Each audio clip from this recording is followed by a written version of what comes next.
This channel does not promote any violent, harmful, or illegal activities. All content provided by this channel is meant for an educational purpose only. Brought to you by V-Guard, co-powered by Sensodyne O Bhimal, বলো কথা Keshari. Associate sponsor Ultratech Cement। খড়গপুরের দিকে একটু নজর রাখতে হচ্ছে, কারণ খড়গপুরের Trinamool RPF ধস্তাধস্তি, রেলের জিএমকে go back slogan তৃণমূলের। বিজেপির সমর্থনে প্রচারের অভিযোগ জিএম এর বিরুদ্ধে। খড়গপুরের ডিআরএম অফিস থেকে বেরোতেই জিএম এর গাড়ি ঘিরে বিক্ষোভ রুখতে গেলে সিআরপিএফ এর সঙ্গে তুমুল ধস্তাধস্তি বাঁধে তৃণমূল কর্মীদের। নজর রাখবো রায়গঞ্জের করণদিঘি ব্লকে বালি মাফিয়াদের দৌরাত্ম্য।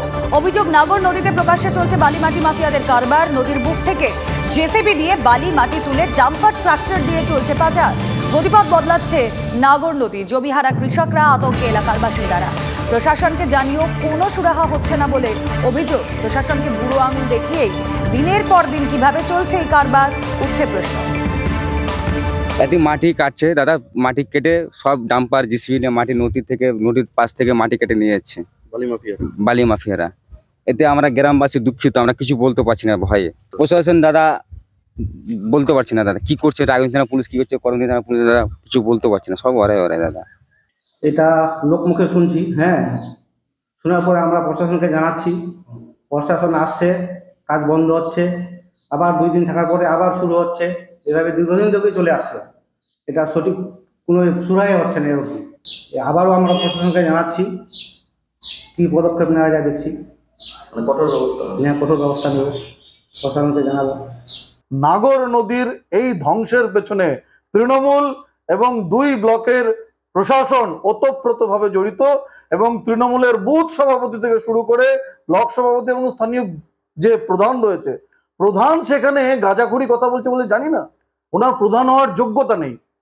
বিডিও বলছে জানি না, বিএলওরা বলছে জানি না, তারা ডিজার্ভ করে। এটা বিরোধীদের মিথ্যা অভিযোগ। এখানে শাসক দলের তৃণমূল কংগ্রেসের কোনো লোক এখানে জড়িত নেই। আর যারা জড়িত থাকবে তাদেরকে আমরা তো ব্যবস্থা নিবই। এবং যারা বালি মাফিয়া, তাদের দল বলে তাদের কোনো কিছু নেই। তারা শুধু কিভাবে সরকারি সম্পত্তিকে নষ্ট করা যায় এবং কিভাবে বালিকে কেটে বিক্রি করা যায়, এটাই এদের কাজ। এবং আমরা প্রশাসনকে এই বিষয়ে আমরা জানাবো, এবং প্রশাসন যাতে এই বিষয় নিয়ে তাড়াতাড়ি ব্যবস্থা করে। বালি, পাথর, মাটি পাচার নিয়ে মুখ্যমন্ত্রীর হুঁশিয়ারি সার।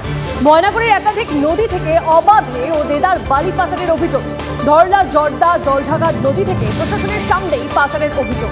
নদীতে আধুনিক যন্ত্রপাতি নামিয়ে তোলা হচ্ছে বালি। যন্ত্র নামিয়ে বালি তোলায় পরিবেশের ক্ষতি, মত পরিবেশ প্রেমীদের। যোদ্ধা নদীতে, ব্রহ্মপুরের যোদ্ধা নদীতে অবৈধভাবে রাতে আমি কথা বলছি এখানে। আপনি তো ওনাদের সাথে আসেন না? আপনি বাইরে যান। আমি তো অনেক কিছু, আপনি বাইরে যান, আমি তো ওনাদের সাথে কথা বলবো। ময়নাগুড়ির পুলিশ প্রশাসন, ভূমি সংস্কার দপ্তর এবং তৃণমূলের নেতারা, ব্লক অঞ্চল নেতারা, জনপ্রতিনিধিরা, তারা মিলিতভাবে নদীর থেকে বালু লুট করছেন, পাথর লুট করছেন, নদীর গতিপথ পরিবর্তন করে দিচ্ছেন। ভাগের টাকা কলকাতার জায়গা মতো পৌঁছে যাচ্ছে, তাই পুলিশ প্রশাসন চুপ। আমাদের তৃণমূল কংগ্রেসের কোনো নেতা কোনো বালি পাথরের সঙ্গে যুক্ত নাই।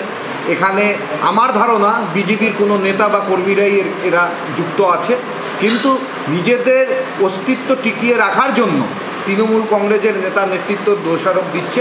আমরা অবশ্যই দলীয়ভাবে একটা ইনকোয়ারি করব। দলীয় কোনো নেতা বা কর্মী যদি যুক্ত থাকে, দল তার বিরুদ্ধে ব্যবস্থা অবশ্যই নেবে।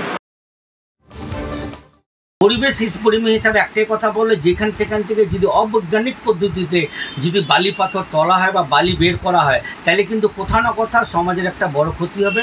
বর্ষাকালে নদীর গতিবিধি চেঞ্জ হতে পারে, বর্ষাকালে ভয়ঙ্কর একটা ব্যবস্থা হবে, কারণ নদীর গতিবিধিটা যে কোনো জায়গা, কোথাও জঙ্গল, কোথাও গ্রামে ঢুকতে পারে। Brought to you by V-Guard, co-powered by Sensodyne O Bhimal, বলো কথা কেশরী।